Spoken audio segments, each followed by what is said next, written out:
You know, I thought real hard and long about a speech. But now. Coronavirus! Coronavirus!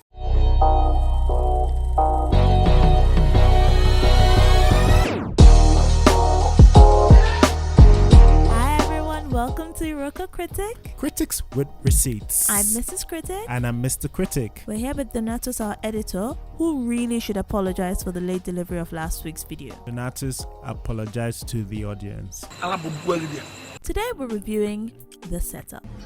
This is so old. Thank you for recommending it. Things we do for you guys. So selfless. Look, we can't call this a bad movie because we've seen so much worse. This is not a traditional review because we have a lot to say about the story. It needs a video of its own. But since we started dragging people for bad belly, we need to run through what this film did right first. The picture quality was great. Color grading was coherent. It felt like one movie. Yeah, it was orange and teal, but it was done with lighting and not just all in post. Yeah, there were a lot of great lighting choices. There were some smooth camera movements, but I'm tired of seeing this shot that I think Fast and Furious popularized. Like, we get it now. Alright. Let's move on to the story. It felt like a Hollywood story that wasn't adapted to us, and it was obvious in the delivery of the actors. Like, no one felt comfortable in their roles. They must think you're really special. It's fine to be inspired by Hollywood storytelling, but it can be done better. Yeah, Kemi Adetiba is actually a beautiful example of this. She does it with King of Boys. She gave us a criminal underworld with a kingpin that felt distinctly Nigerian. I am Laburu. And it came across in how the actors embodied the characters. This film just felt like a movie trying to be Ocean's 11. The most annoying thing for me was that this film thought it was just so smart. It just thinks it's smarter than it is. Let us explain. The story is told like one of those your friends that doesn't know how to tell stories. Like, she keeps on forgetting things, so she goes back and starts from the middle. But she does it like 3 times in a 1-minute story.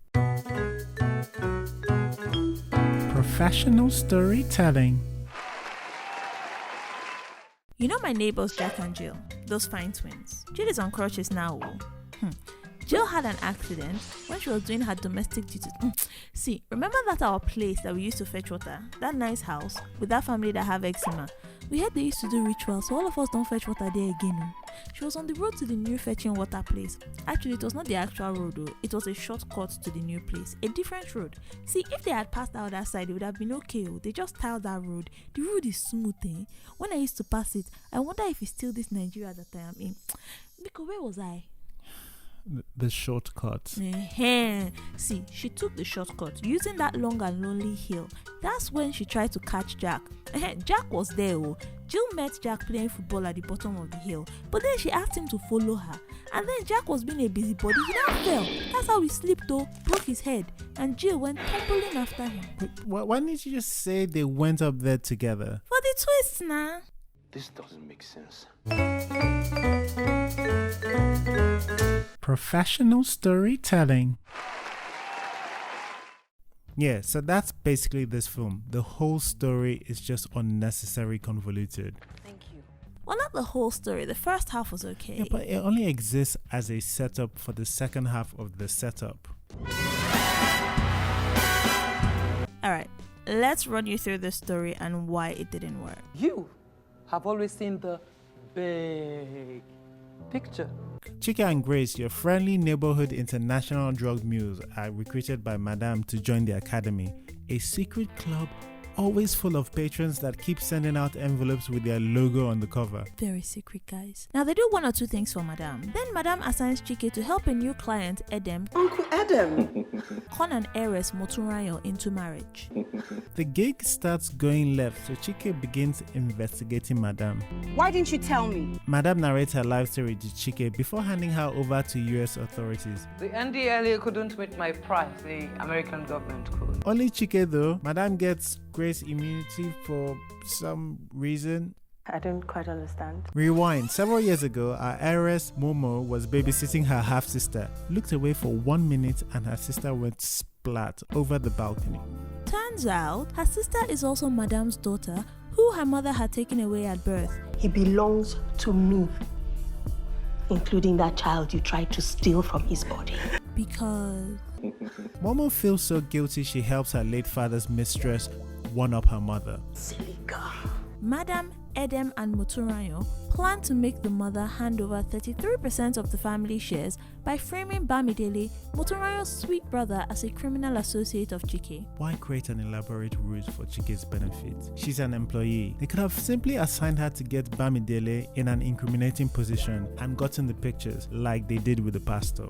Who are you and what are you doing in my room? Rewind. Grace is roped into the ruse we have now established is a waste of time by Madame and the US official who Chike previously worked but was undercover working Chike. Like undercover working Chike, you get it? Like under the under.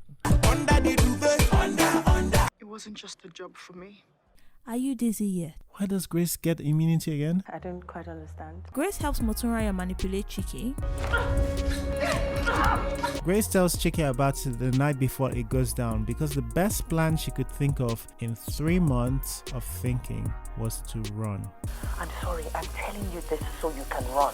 Grace and Chike talk in their secret spot, but they couldn't get to the secret spot in the 3 months prior. Chike and Grace tried to double-cross Madame by making a counter deal with the US agents.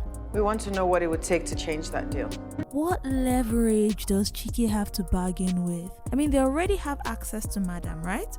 Why wait for Chike to decide to get her? What is even their interest in her? Does she traffic drugs? And if she does, why would she not be the big fish of interest to the US? Why Chike? I don't quite understand. Chike makes a deal with Motunrayo to fake her own death in case Madame double-crosses her and demands more than 33%. Madame demands more than 33%.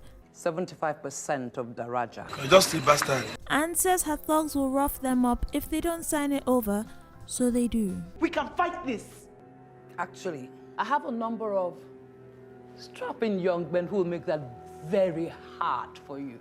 So, okay, this is the crucial part of the film. If they were going to threaten them with thugs in the first place, why the elaborate plan? What's the point of the rest of the film? Just cut out the middleman and take your thugs to them and force them to sign your paper. Also, this is the clearest example of signing a contract under duress there ever will be. This contract is not even valid. Anyway, Motunrayo takes a relaxing bath. The doctor says she's dead. I mean, we literally see her with her head above water and no blood at the scene. But she's dead. Maybe she melted in the water. Chike deceives Edem into rolling on Madame for US immunity. Although the US isn't looking for him. And company shares offered by the grieving brother of the recently deceased Motunrayo. I mean, was faking her death even to her brother really necessary? Especially since Edem was happy to sing without confirming the news. But the twist, nah. Anyway, Motunrayo comes back to life with her hair laid, and her brother is over her death immediately. Chike somehow bargains 15 years off her sentence. What? Half my sentence, 5 years. Your sentence is for 20 years. Then a quarter of my sentence. Plus 5 years abroad work experience. We are willing to come to an arrangement for you to work with us for the duration of your sentence. Like white collar on steroids. And they all lived happily ever after. See, it had my head spinning and not for the right reason. I'll give it props for trying to tell a different story. They took on a challenge and they certainly weren't lazy with it. In fact, they overworked, if anything. I just wish they thought a little smaller and made a tighter film. So, Mr. C, would you recommend? Yeah, we've recommended worse, so you've seen our gripe with the story. But like, if you can switch your brain off, you will enjoy the film. Like Cinema Pointer. So... Look, most people have seen this film, to be honest. It's been out for like 3 years. It's old. So, have you seen the setup? I imagine you have, or maybe you haven't. If you have, tell us why you agree with us. Or why we're wrong in the comments below. I don't understand what you mean by wrong. Click like if you liked the video, dislike if you didn't, and subscribe if you're here to stay. Until then, see you next Sunday. Bye-bye. Bye-bye.